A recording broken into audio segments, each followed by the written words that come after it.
देश के इतिहास में 27 मई की तारीख काफी अहमियत रखती है। इसी दिन 1964 में आजाद भारत के पहले प्रधानमंत्री पंडित जवाहरलाल नेहरू का 74 साल की उम्र में निधन हुआ था। दोपहर करीब 2 बजे ऐलान किया गया कि पंडित जी की हार्ट अटैक से मौत हो गई है। जवाहरलाल नेहरू ने वसीयत में अपनी संपत्ति के अलावा ये भी बताया था कि उनका अंतिम संस्कार किस तरह से किया जाए। पंडित नेहरू ने वसीयत 21 जून 1964 को लिखी थी, जिसमें उन्होंने बताया कि वो वसीयत लिखने के बारे में तब से सोच रहे थे जब वो 1940 के दशक में अहमदनगर किले की जेल में बंद थे। जीजा जी की अचानक हुई मृत्यु की खबर उनके लिए बहुत बड़ा झटका थी। उस खबर ने उन्हें वसीयत बनाने के बारे में सोचने के लिए प्रेरित किया।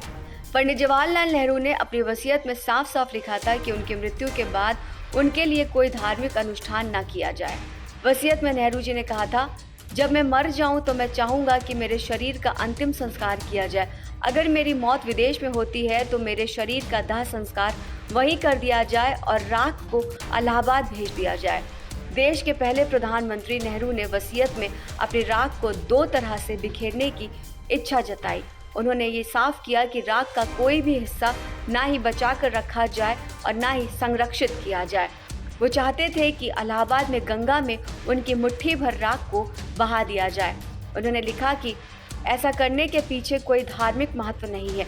मुझे बचपन से गंगा और जमुना से लगाव रहा है, जो जैसे जैसे मैं बड़ा हुआ मेरा ये लगाव बढ़ता गया।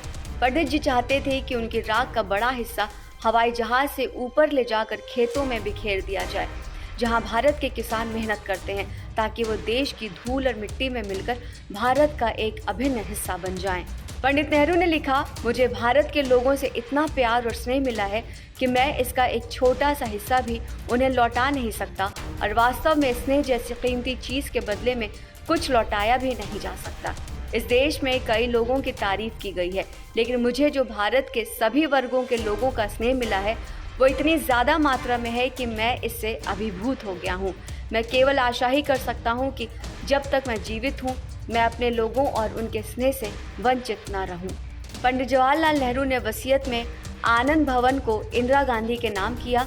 हालांकि उन्होंने ये भी लिखा कि अगर उनके लिए इसे पारिवारिक निवास बनाए रखना सुविधाजनक नहीं है तो वो इसे सार्वजनिक उद्देश्य के लिए समर्पित कर सकती हैं।